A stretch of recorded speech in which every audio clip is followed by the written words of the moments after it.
What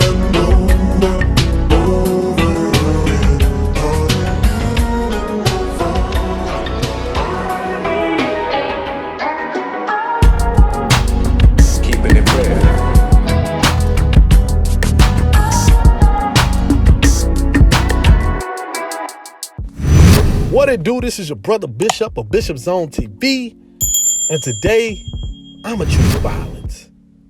See, I'm not choosing peace. I can only have peace until I choose violence. So I gotta go there, and I'm gonna go there with my Black American brethren and sistrens. I don't know if that's a real word, but I'm going there with y'all. Because right now, y'all looking kind of froggy. That means y'all want to jump. You ain't looking froggy. Y'all looking kind of hypocritical. You're contradicting yourselves. And you've been contradicting yourselves for quite some time now. What am I talking about, Bishop? Bishop, spill it out. If y'all haven't been paying attention to black social spaces like Twitter or YouTube, there has been a growing number of black Americans upset at Hollywood for choosing black British actors and actresses to play the roles of fictional and historical figures that happen to be black Americans. And there's been an outpouring of, Hollywood is trying to erase black American culture. That is disrespectful to our ancestors. A lot of people were upset at movies like Harriet Tubman, Queen and Slim. The list goes on. And it even made it on She's Gotta Have It TV series, which is created by Spike Lee. But they even had a little segment a couple years ago discussing the whole black British and the black American underlining tension. If I'm not mistaken, Samuel L. Jackson made a comment about it as well. And I had to look at him kind of strange. So why am I coming at black Americans? Why is that such a problem? Why is this such an issue with me? I'm going to tell you why. Because black people, all the complaining, all the victimization, all the victim Olympics, they fail to recognize the fact that they don't have that same energy when it's black Americans playing the roles of non-black Americans in films. And not only are they playing these roles, but they're playing caricatures of these roles. Huh? Y'all want me to explain? Y'all remember Cool Runnings? Very, very popular film. John Candy played in it. Malik Yoba, Leon, a couple other famous all-star black actors. Loved the movie. It was one of my childhood favorites. I can remember begging my mama, can we get Cool Runnings from Blockbuster, please? I promise we'll return it back on time. We didn't. We got a late fee. It was only like a nickel. Get the bag of M&Ms to match. And we enjoyed Cool Runnings. And I remember going to my school the following week, and we will quote Cool Runnings. Now, for me, if y'all haven't been paying attention, in my hometown of Longview, East Texas, shout out to the Butte-Town, 12th Street, Texas, not too bad. My city is predominantly, overwhelmingly black Americans. It's in East Texas, and my father had locks at the time, so a lot of people thought he was Jamaican. So when we enjoyed the film, when we got back to school, excited to share the quotes, scenes from the film. Some people use that as a tool to clown my father, once again, clown me. Because they're like, oh, Jamaican bobsled team, you got your Lord of Mercies there. Bumbaclot Poom Poom Star sled team. Now, they weren't saying that like that, but they was going in a little bit. But we all loved that film, Cool Running. And we used to say those Jamaican bobsled team. None of them was Jamaican. Leon wasn't Jamaican. Leon wasn't no goddamn Jamaican. Just because he got one name. You know what I'm saying? We didn't say nothing. We embraced it. Stella got a groove back. Taye Diggs.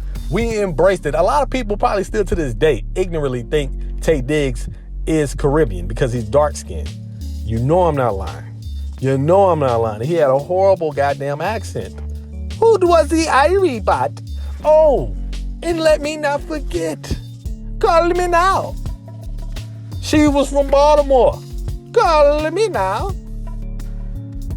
Irie, my poom poom shit. Didn't have a problem with that. And shouts out to my Jamaicans. Don't get so caught up in me. I'm making fun of Black Americans mocking Jamaicans. Don't get it twisted. I'm not making fun of y'all. All right? Rumbatumskin. Like, don't start with me, okay? Super Cat. Dolly, my baby. You know what I'm talking about? So, we embrace that shit. We embrace the caricatures. Nobody said anything when Luke Cage season 2, and I love Luke Cage, but the Jamaican accents were horrible. They were horrible. And even when they received backlash, the creator, and even some of the actors, they were tone deaf to the backlash. They insisted, oh, y'all hating on me? We trying to show y'all love. This how y'all do me? We know what we at. East Coast in the house? Jamaica in the house? Y'all ain't got no love for Luke Cage? Y'all ain't got no love for Luke Cage? They was on their Snoop Dogg Source Awards 95 shit. They didn't try to, oh, you know what? My bad, my fault. We dropped the ball on that. We'll make it up next season, even though there was never a next season. Nobody cared. Remember Mighty Quinn? Denzel? Y'all remember Denzel? Robert Townsend with the bad locks? He had the bad wig. There was some locks. I think the only character that was of Jamaican descent in that whole film was Shirley Lee Ralph. Shout out to Shirley Lee Ralph. Shout out to Denzel Washington and Robert Townsend. They did what they could do, but they were not Jamaican. That might have been before y'all time. Mighty Queen. Y'all check that out. It was a good film, though. It's so many different examples of Black Americans playing non-Black American roles. Nobody said shit. Hotel Rwanda. Nobody said nothing about Don Cheadle. Because he's dark-skinned. It's always because they're dark-skinned. I guarantee a lot of people are like, oh shit, yeah, he African. He African. Look at the hairline. Look at the hairline. He's African. But see, y'all don't want to have the same smoke for yourselves. Y'all don't want to have the same smoke. You gave Hotel Rwanda a pass. My hometown brethren, Forrest Whitaker, played Idi Amin. Well, they villainized Idi Amin. Nobody said a goddamn thing. Nobody said, oh, why they play? Nobody said shit. And mind you, these are white directors, white filmmakers making these films. So they're not showing Africa in the brightest of lights either. Let's go to a classic, Coming to America. Oh man, don't you touch my classic. Look, I love Coming to America. That's one of my favorite films of all time. That's one of the greatest comedies of all time. I would not apologize for being a fan of Coming to America, but God damn it, if Coming to America wasn't some goddamn Africa face. And yes, we are of African descent. But if y'all can't play the game of, well, we African descent, we are Africans. But then when someone else plays Black American roles, they're not us. Which one is it?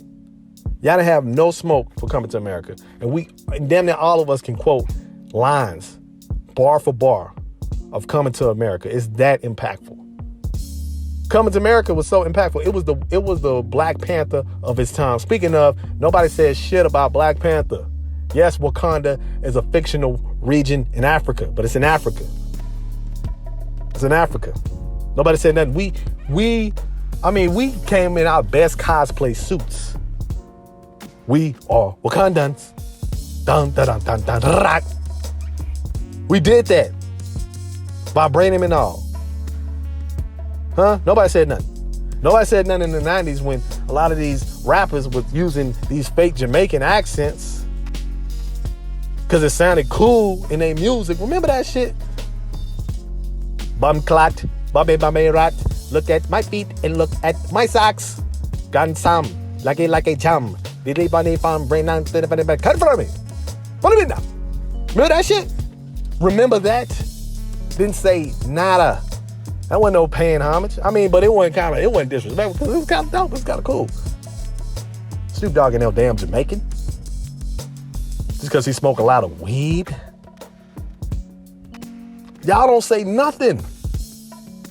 Y'all don't say shit. So why is it a problem when non-FBA, non-Black Americans are playing roles that are Black American? You know why it's a problem? Because white people have rubbed off on y'all, black folks. We have been around black people too long. Not black people. We have been around white people too long where they just rub off on us. See, we go to white schools. We get taught by white people. We consume white content every day. Every day in America, in a predominantly white society, eventually that shit is going to rub off in your subconscious. And you become self-centered just like a lot of white Americans. You become overly nationalist like white people. Foolish pride. So when you see something that's different than you, when you hear a different accent, you become overly defensive. You become overly patriotic like white people. And the average white American don't have any stake in it at all. No different than you. You don't have any stake in this. Because at the end of the day, these black creatives should have a right to cast anybody despite where they come from if it helps bring their vision to life. Why should I have to sacrifice my vision just to appease your black ass?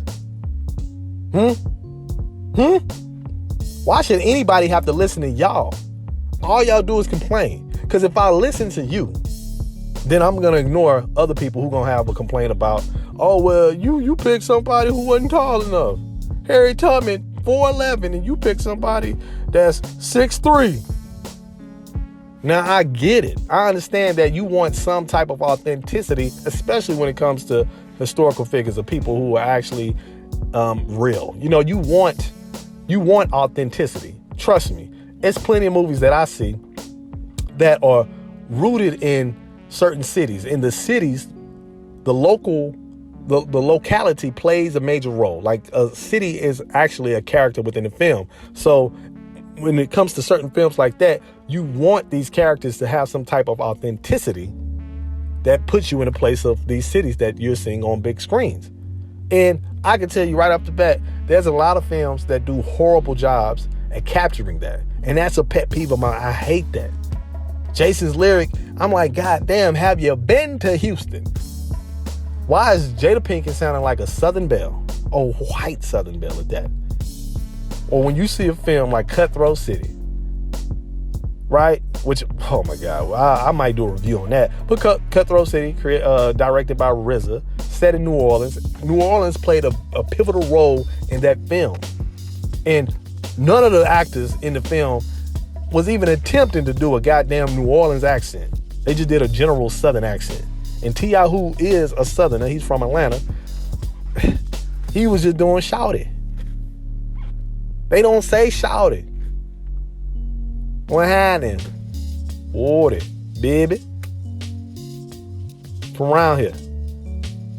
Kimo Sabe. Big bowling in my house 10 years ago. A friend of mine brought me to second line. Something like that. You know, bling blow. How you like me now? You know, that's New Orleans. Not those exact words. But the point is, y'all don't have the same smoke. And now we're about to have this movie called The Woman King, starring Viola Davis, and it's portraying the Dahomey tribe in ancient Africa, or Africa during the transatlantic slave trade. And nobody seems to say anything about Viola Davis, who is a black American playing the role of a African warrior, an Amazonian warrior, they called them, the Dahomey tribe. Nobody has a problem with that. Nobody has a problem with some of the other actors being from the UK and playing the role of Dahomey tribes. Like, why do you have any Dahomey people up in there? Why do you have any descendants of the Dahomey there? Where's the same smoke? That's why I say a lot of this shit is bullshit. A lot of the complaints are bullshit. Y'all are really showing y'all whiteness. Y'all need to control that European inside of you, because you know a majority of Black Americans, if not all Black Americans, have a little bit of white in them. Some have more than others. So control that 10% European in you. Control that 20% European in you. It's speaking volumes over your African consciousness. Y'all not making any sense. I would respect y'all more if y'all kept that same type of energy. If y'all use that same energy. You upset at Queen and Slim, the casting of Queen and Slim, because the lead character wasn't she wasn't from the South. She was Jamaican. But then you don't have that same energy for the Hidden Figures casting of Taraji P. Henson as she played Katherine Johnson, who Katherine Johnson was very, very light-skinned. And why is that important? Why is that important? Because in some cases it's not important. It's not important, but it's very important with this particular person, this real historical figure, because she battled with the complexion, with identity throughout her entire life. You know, it was certain privileges that she had that she wasn't aware of till she encountered other Black people who were darker than her because of her lighter complexion. So to cast Taraji P. Henson, a beautiful brown actress, as Miss Katherine Johnson, is disingenuous. But nobody said anything. Black people actually embrace the shit. And I'm not saying you have to get the complexions right all the time, because then I would be a hypocrite to say that, okay, somebody light-skinned should have been playing Malcolm X instead of Denzel Washington. I don't think anybody could have played that role better than Denzel Washington. But Malcolm X, it wasn't really that important to play someone of his complexion, because the messaging of the film had everything else there. The Malcolm X's message, his rise, while it wasn't 100% accurate, it still captured the overall essence of who Malcolm X was. Now, did Harriet Tubman do that? Despite the actress being from London, the UK. I'm sorry, because not everybody from the UK is from London. But did it capture that? I don't know. From what I heard, Harriet Tubman was like a goddamn X-Man. She was, damn near Jean Grey. Eyes are free now. Freeze the slaves. Because Professor X told me that if we don't free them, Wolverine is going to smother you to smithereens. I swear to God, if and there is Cyclops, X-Men, I don't know what I'm saying right now. Y'all know how I do. Hey, that's all I got. I'm just saying, keep that same energy. I want to see it. I want to see the same energy. Because if y'all not keeping the same energy, I just think y'all bullshit. Y'all just complaining just to be complaining. I've already said that over and again. So like and subscribe. Leave a comment below. I might do a live about this. I need to get into the live game. So, stay tuned for that. I promise you, it's gonna be a slop fest. It's gonna be real action. So, yes, don't forget to like and subscribe. Until next time, holla.